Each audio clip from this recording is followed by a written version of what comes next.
Hey everyone, I am currently making this introduction because I am editing the video that you guys are going to be watching right now, and I realized that my introduction was crazy blurry, the one that I made at my house with my car, so I'm remaking it right now. This is the part 3 of my video, and I really do hope you guys enjoy it. This is more of a montage walkthrough versus my older and some of my different videos, which are very nitty-gritty step-by-step processes, but it would have taken forever for me to have done that.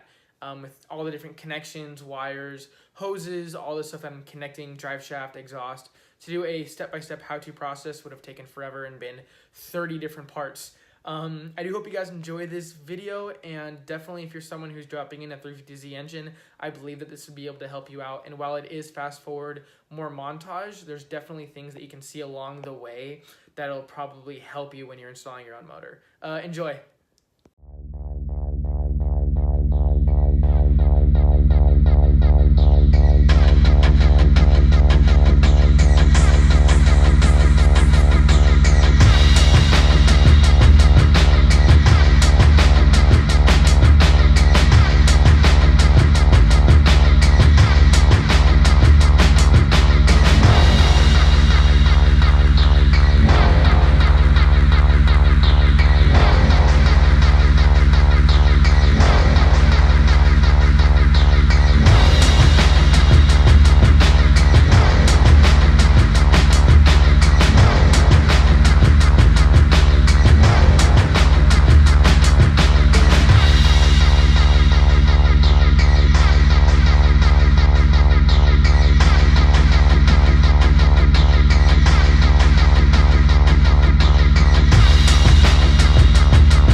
Alright everyone, everything is going really well so far with the engine. Almost all the electrical is hooked up. All the electrical to the engine has actually been hooked up, as well as all the plumbing basically coming off of the engine. As you can see, obviously we have our hoses. I also have connected all of my airlines except for this one. Got connected one right now. But my heater hoses, everything like that is all plumbed in. We're all looking really good right now. So all I am doing is throwing in my drive shaft, exhaust. I already connected up my stuff in the inside of the vehicle, and then once that's done, I can basically throw the front end on the vehicle on and hopefully get this thing started today. So everything's going really well. I am happy with all of that. I know I'm kind of going back and forth, and sorry you can't see me, it's really bright outside and I'm trying to use shade right now. I'm going really back and forth on my edits. I really want to get this thing started up. I hope you guys aren't too disappointed in me for not going step by step through this process. It's just, you know, I've been 3 years without a motor, and I really want to get this thing running and started, so I jumped on the gun, and I've been just putting everything together and busting my butt out here. So I really hope you guys can forgive me for that. But like I said, I'm going to try to at least record everything I can. Let's get back to it. Alright guys, so I'm going to be using some red thread locker on these bolts. And then just know when you attach this all together, you want to make sure that the marks are the exact same on your drive shaft to line it up to your differential. So I have a white mark right here. That white mark is going to line right up to the yellow mark right there. It's going to fit just like that.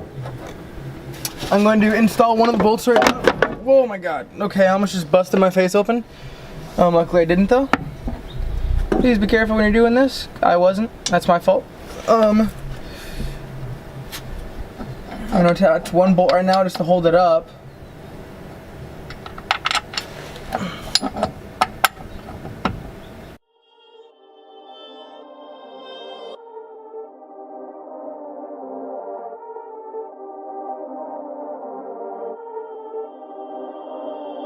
Perfect.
everyone, that is the end to my part 3 video. In my next video, I am going to be installing the front end, installing all the fluids, coolant, power steering, all that. I'll be installing an oil cooler, bolting the entire front end together, and in the next video, just so you know, I will be starting it up and taking on my first test drive. Thank you guys for watching. I hope you have a great day. As always, please make sure to like, rate, comment, subscribe, and share.